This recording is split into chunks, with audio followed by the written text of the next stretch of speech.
Hi folks, I'm so glad you've been able to connect with the message today. My prayer for you is that you experience something of God and of God's heart for you. And as you listen to the sermon, I ask you to consider this one question. What is God stirring in you? Good morning. That's on.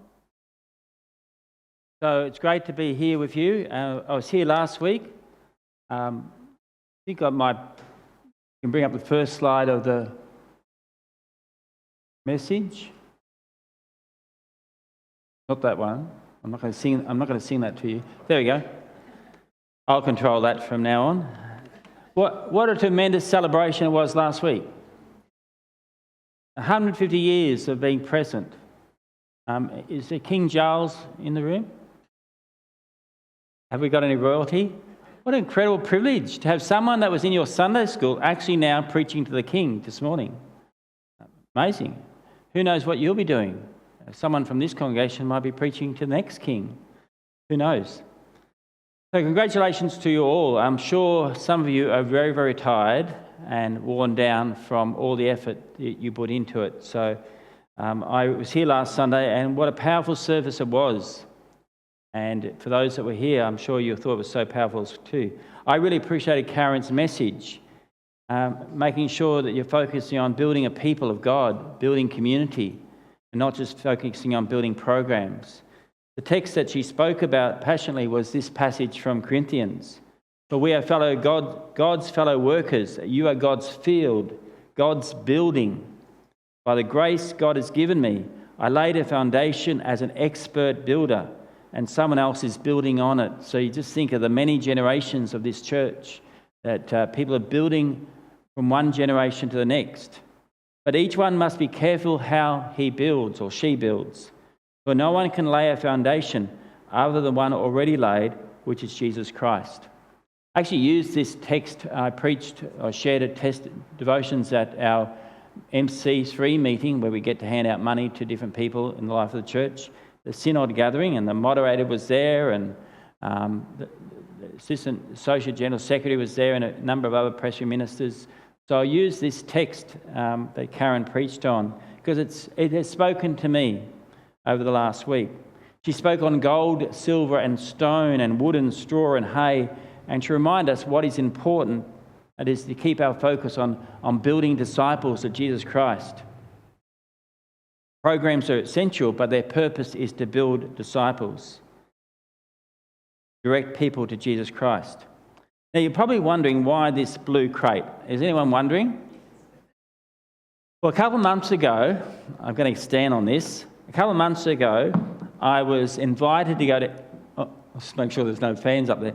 I was too late now. I was invited to go to Independently Uniting Church, and they had a series where people could get on their soapbox and preach. And unfortunately, I had got COVID and pneumonia. I'd always been bragging, I haven't had COVID, must be healthy. But I got COVID and pneumonia double time, and I went to hospital with it. And so I wasn't bragging anymore. I felt crook as a dog. And I was really wanting to preach. So Karen said, listen, would you be able to preach today at Chapel Hill? And I said, as long as I can preach on my soapbox. I'm not going to stay here all the time. Can I get on my soapbox? And she said, yeah, sure, preach whatever you want to preach. Oh, that worked out well. I didn't fall. My name is Russell Reynolds, and I'm going to share with you today. I work in the Presbytery with Glenn, and we work across a number of congregations. This is my second year working in the Presbytery. I'm going to share you some stories today about my ministry over the last 49 years.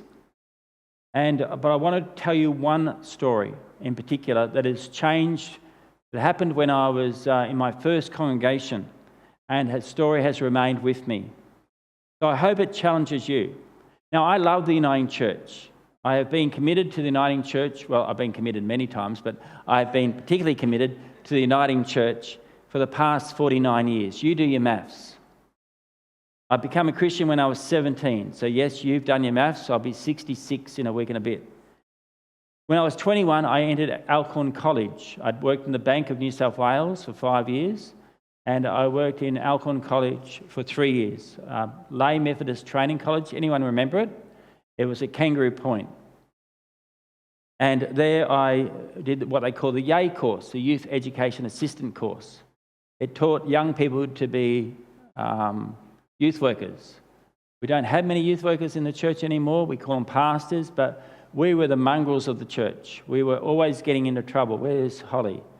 We're always getting in trouble with the church because we were doing things on the edge with young people. And they were the times when we had big youth groups, and the youth workers were important.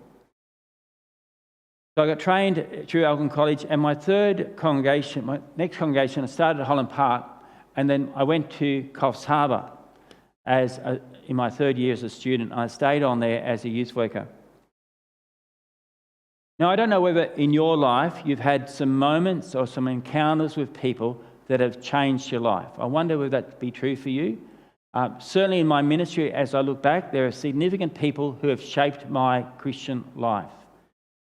But I want to share a story about a special moment that changed my life.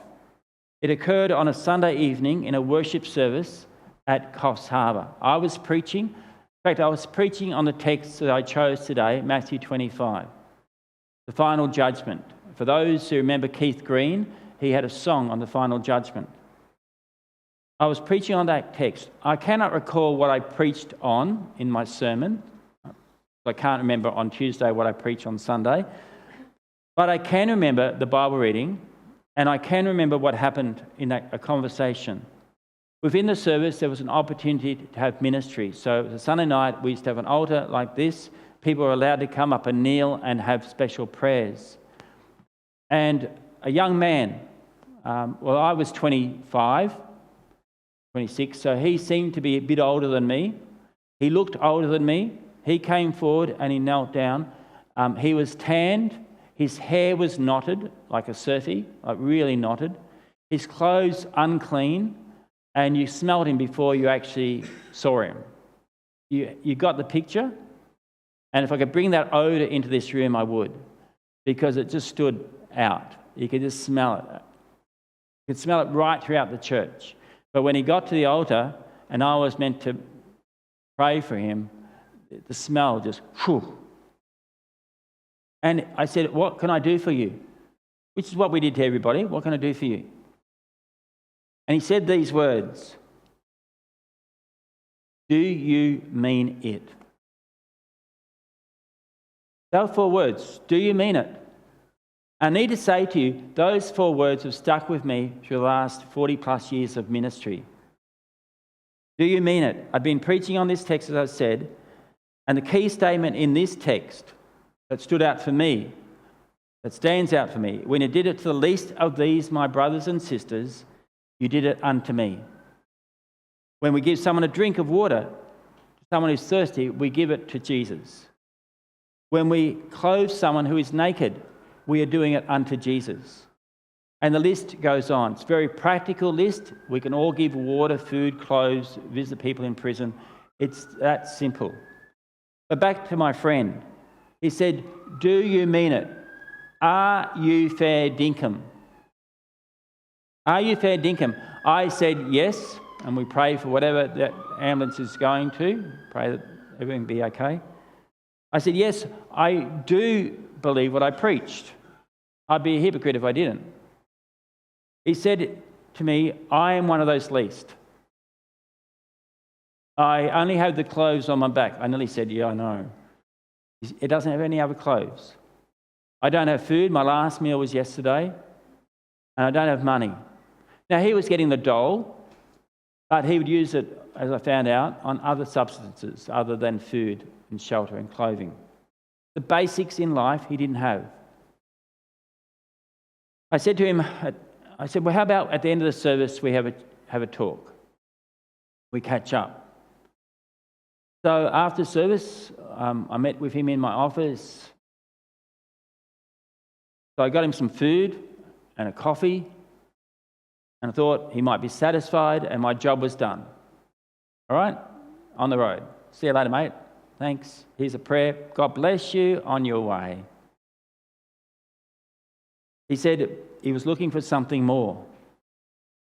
And again, he reminded me of those words, do you mean it? Now, it was Sunday night, it was dark, it was cold.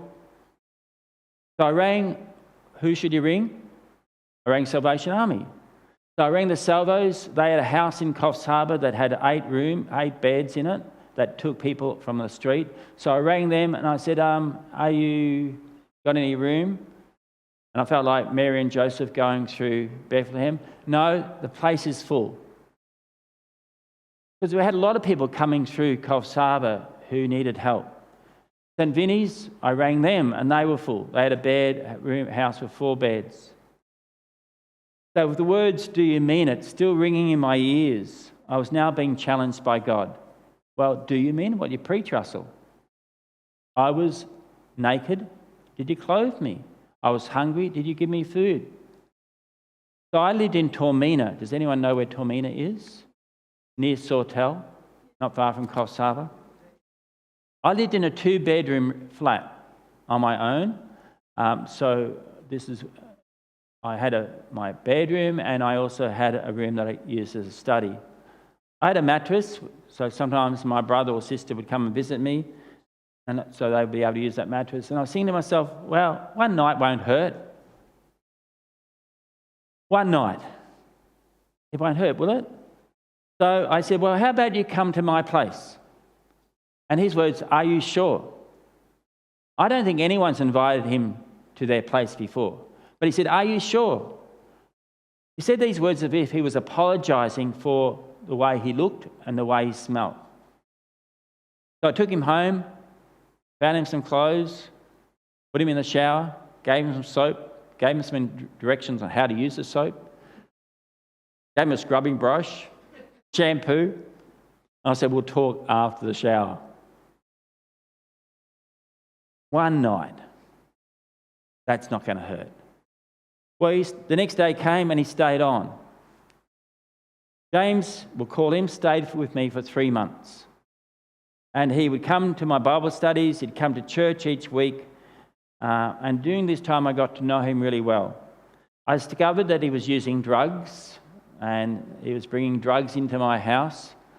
And that's where his money was spent, on other substances. One Sunday night, he gave his life to Jesus Christ. He came forward. I said, what do you need, James? He said, well, I want to give my life to Jesus. And I said, well, that'd be great. Offered a prayer. That changed his life. Coming to Christ changed his life. He started to have a desire to turn his life around.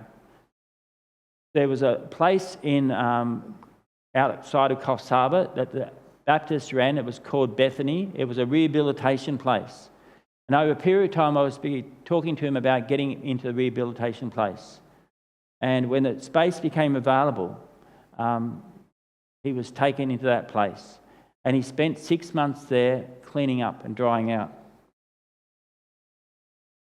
Now, I don't know what happened to him after that time, after 6 months.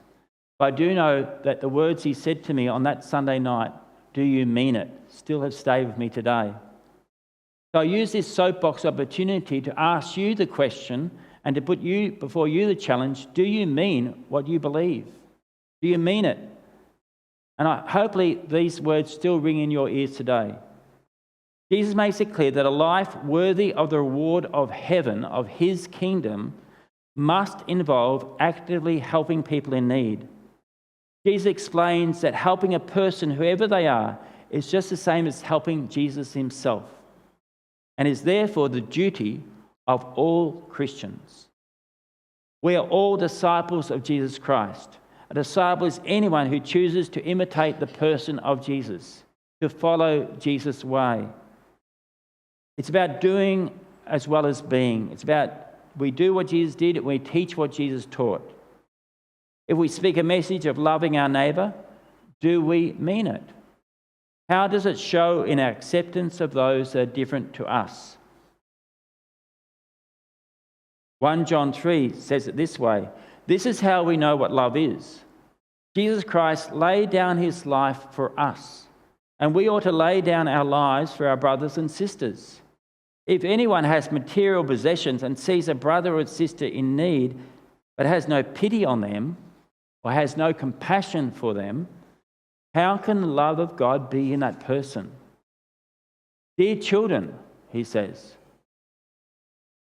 let your love be not just words or speech, but with actions and in truth. When we read the story of the Good Samaritan, a very familiar story, are we stopping and assisting those that have been abused along the road? Now we know that in their culture, what the Pharisees and the Sadducees did was culturally appropriate, not to get involved, not to go that extra mile, not to help. In fact, the person that's suffering is probably, in their culture, in their understanding, Hebrew thinking, have done something against God. And they've been suffering, they're being punished for what they've done. So if someone tells you a story about how they're being treated unjustly or unfairly, how prepared are you to stand alongside and add your voice and confront the systems of injustice? What is easy is to refer them to those people to agencies of the church and not get personally involved. Now let me say, I'm very proud of the agencies we have in our church. On Friday night, just to drop a few names, I was with the Uniting Care people in the City Hall, and our moderator was there, and General Secretary, and anybody. Jim Demick was there from your own church. He's the CEO of Uniting Care, for those who don't know. And they were giving out awards for Uniting Care. We should be very proud of Uniting Care. How many people are employed through Uniting Care? Anyone want to guess? Well, that was the number I had. I was counting everybody up on the night. I got 18,000. 18,000, and there's over 10,000 volunteers. We should be very proud of the work they do. Part of my job is to be chaplain to Uniting Care in Ipswich. So I'm talking and looking after and talking to the people who run the Standby program. Standby is a program that they go and support people who have family members or work colleagues who have committed suicide. The stats are, if you have had someone in your life commit suicide, the more likely percentages are that people will commit suicide if you've had someone you know commit suicide. So they do standby programs. There are family disability services. There's men choosing change programs, helping men choose different options to using violence in their relationships. There's a whole lot of programs Uniting Care does. Lifeline, we should be proud of Lifeline. I was in Sydney and I saw the original phone that Alan Walker, I knew Alan Walker, I met him. I know he's Chris and Bruce, his sons, and he will be very proud of what Lifeline has done. Everyone knows Lifeline. There's not a day goes past that you don't hear, if you're having trouble, ring Lifeline. Do you know the number? 13, 11, 14? I mean, that's been birthed by a minister in the Uniting Church, Alan Walker. And same with Blue Care, birthed by After Preston, the West End. A whole range of things we can be very proud of. But that doesn't excuse us from not getting personally involved. As I look back to my years in ministry, I think the most fulfilling times is when I've been able to serve God. When I was, and that just shows you how 16 years ages someone. In 2008, Emerald experienced a flood, and like other floods, there was a huge clean-up, and I got involved because our church was not flooded. I was on the information team I was on the evacuation team, I was on the recovery team, and I was able to walk into people's homes, help people out, and I could share story upon story in those situations. One story I was visiting, if you know Fairbairn Dam, I was visiting one home and I picked up, anyone know ABC Craig Zunker? And so Craig had come from the ABC and he wanted to go out to the Gemfields or out to the dam. So I went out there to see some people. He wanted to get some reporting. And so I said, I'll take you out there. So I went to the pub on my way, as you do as a minister, and I said, will you be able to give me a slab of beer? I know now what a slab of beer is. I didn't know at the time. But that's 24 cans, is that right? If you nod your head, you're in trouble. So 24 cans. So I said, can I have a slab of beer? And the guy behind the counter said, well, are you going to pay for it? I said, no, actually, you're going to give it to me. I'm taking it out to the workers who are working their butts off. This is January, February, working their butts off, cleaning people's homes out. And he said, I'd have to talk to my manager. Well, if you talk to your manager, ask for 2 slabs of beer. So got on to the manager and they said, what's in it for us? I said, well, I've got Craig's uncle in my car. He'll give you a promotion, won't you, Craig? ABC not allowed to do that. He said, sure, Russell, sure. So got my 2 slabs of beer, go down to the guys that are cleaning the houses out. And you've been involved. I mean, you've had floods yourself. You know what the smell is. You know how grubby you get. And I was giving out beer. And the mayor happened to be, Peter Maguire, coming down as I'm leaving with the empty slab of beer. And he said, what are you doing? I had 3 left. He said, what are you doing? I'm giving out beer. And he says, I can't believe that. The minister of the Uniting Church giving out beer? I said, are you going to complain or do you want one? And he said, give me one. And that night we had meetings every night. And he said, I can't believe that even the minister is getting the spirit of things in helping people. He's given out beer. And he said, at the end of the meeting, he gave me a bit of a hard time, the mayor, but he passed out, opened up his wallet and gave me $50. He said, I can't give out beer as the mayor, but you obviously can as a minister. Keep doing it. That was just one story. I found in my life when I was able to help people in need, it's been where I've seen God work the most. When we purchased the land, there's the floods, you can see the houses, but you've seen images like that before, and some of you may have even been involved in floods. When I went to Forest Lake Uniting Church, I came in 2011. The motel that we stayed at before we came to Forest Lake flooded the next few days. And I thought to myself, when we arrived in Forest Lake, I should fly back to Emerald to help them. But 3 days later, it's flooded here. And the first Sunday in my church service, I'd been called into a meeting by the local, one of the local members. I think she was a state member. And she wanted to know what the churches could do to help. And I had no idea. So some of you know Val Braithwaite. I rang Val, who's a chairperson. I said, what can we do to help? I said, I think that... She said, what do they need? I was there in the meeting. And they said, we need some sandwiches made for people in Darra fire station, because it's where all the services are going from. And I said, I think we can make some sandwiches, can't we, Val? So that Sunday, my first Sunday in church, the congregation after church is making sandwiches out of mock chicken that we had made up and making them for people. For the next 3 weeks, we're making muffins for people and giving them to the fireys and the police and all the services that were going out to help people. And that became an indicator to Forest Lake Uniting Church. You don't exist for yourself. The church doesn't exist for itself. It is salt and light to the community, to the world. So those words again, do you mean it? And I want to ask you, do you mean it? Because true discipleship is going to cost something. Billy Graham said, salvation is free, but discipleship costs everything. We must get involved. We are children of a new kingdom. The kingdom of God requires us. King Charles doesn't require us to do much in his kingdom, but God, King of Kings and Lord of Lords, requires us to be active disciples in this kingdom on this earth.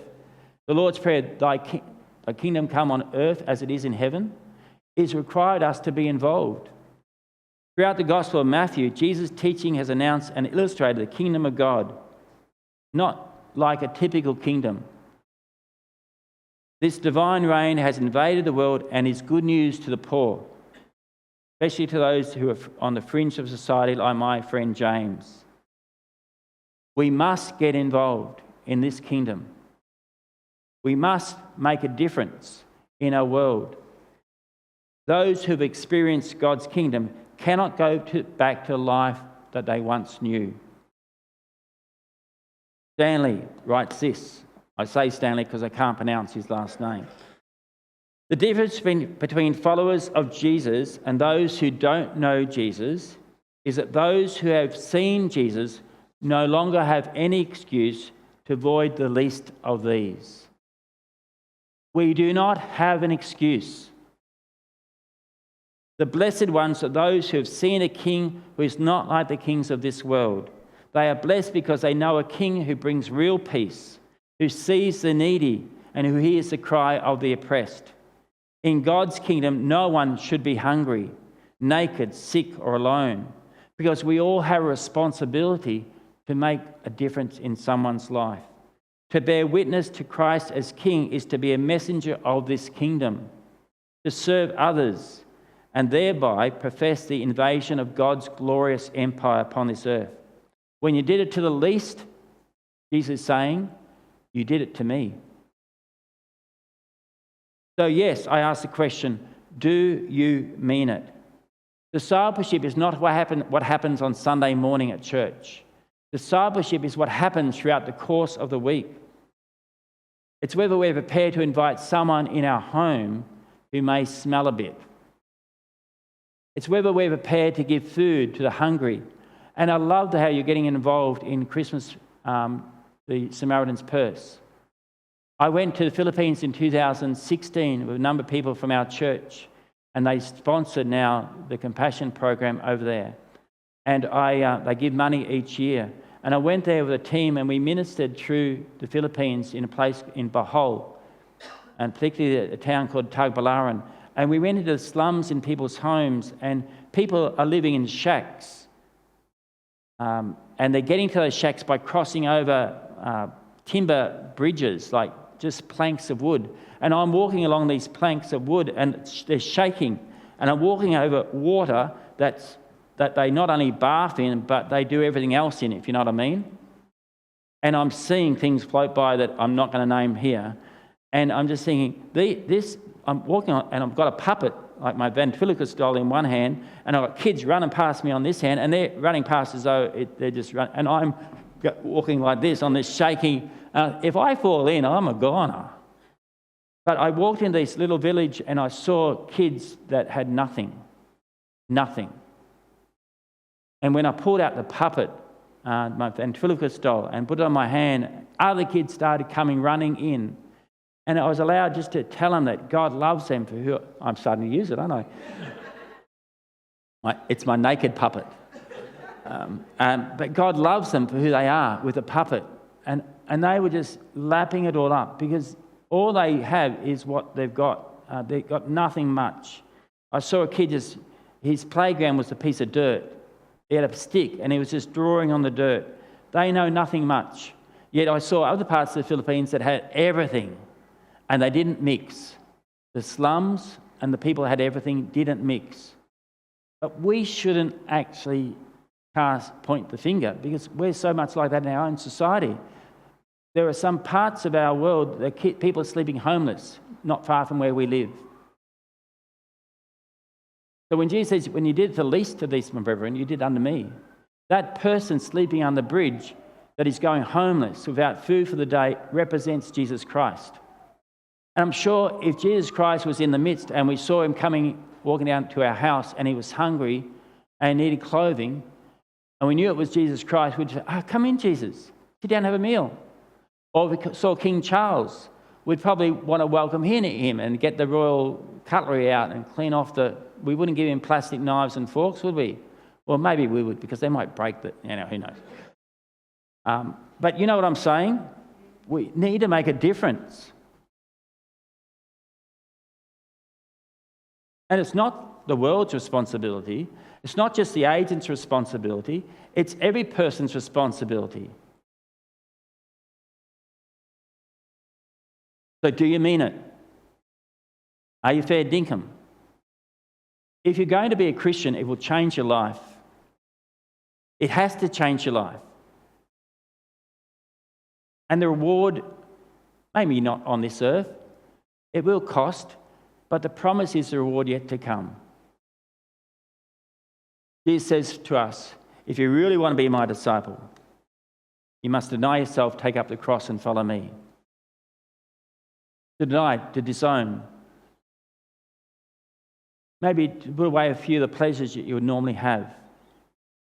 Deny yourself. Take up your cross. Take up your cross for those that were experiencing this when they heard it for the first time. It would have been prepared to die for me. If they saw someone carrying the cross, they knew that they were going to death. And follow me. Philip Rudkin quotes Leon Morris when he says this: when a man from one of their villages took up a cross and went off with a little band of Roman soldiers, he was on a one-way journey. He'd not be back. Taking up the cross meant the utmost in self-denial. Are we prepared to give up what we have for the sake of Jesus Christ and others? Love your neighbour? Do you mean it? Do unto others what you want them to do unto you? Or is it do unto others before they do it to you? No. Do unto others before... No, that's not right. Is it? Do unto others what you want them to do for you. The golden rule of life. Brothers and sisters, let me serve you. Let me be as Christ to you. Do you mean it? Let us pray.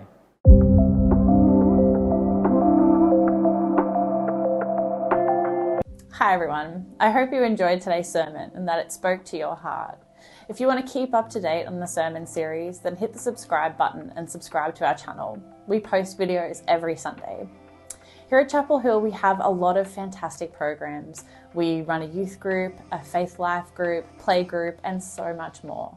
If you're interested in getting involved or simply just checking us out, then head to our website, which will be in the description box below, or follow our socials. It's at Chapel Hill Uniting Church on YouTube, Facebook, and Instagram. And if you're interested in some of the things that we're doing in the day-to-day life of the church, then keep watching for the notices. I hope you have a fantastic week. May God bless you.